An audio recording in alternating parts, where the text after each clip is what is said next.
Ang susunod na programa ay rated PG.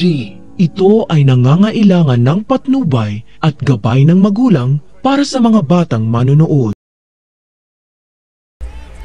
Si Doc RJ na mismo ang nagsabi na maraming tinatagong sikreto ang papa nila matapos nilang malaman na may sinusuportahan palang isang children's shelter si Lolo Pepe.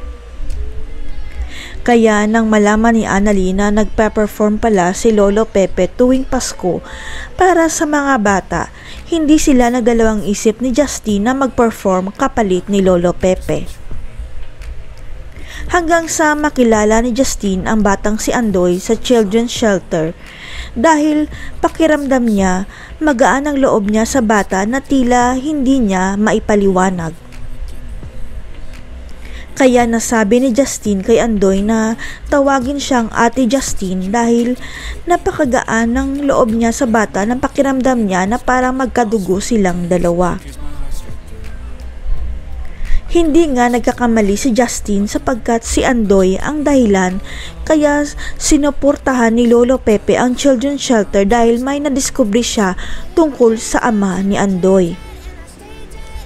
Noong hindi pa nakoma si Lolo Pepe, may lumapit sa kanya na isang babae na nagpakilala na siya ang tunay na ina ni Andoy at ibinunyag nito ang nakakagulat na sikreto. Ayon sa nanay ni Andoy, ang anak ni Lolo Pepe na si Doc RJ ang tunay na ama ni Andoy dahil nabuntis pala siya ni Doc RJ noong lasing ito dahil sa problema niya kay Moira. Katulad ng nangyari noon kay Lynette, nabuntis rin siya ni Doc RJ noong lasing ito dahil may pinagdadaanan siyang problema kay Moira kaya nabuo si Annalyn. Sa kasamaang palad, hindi na naituloy ni Lolo Pepe ang pag-iimbestiga tungkol sa batang si Andoy dahil sa nangyari sa kanya kaya si Doc RJ mismo ang makakatuklas ng katotohanan. Ang katotohanan na may isa pa pala siyang anak sa labas na kapatid ni Annalyn kaya mahahati sa 3 apo ang pamamanahan ni Lolo Pepe sa pagdating ni Andoy.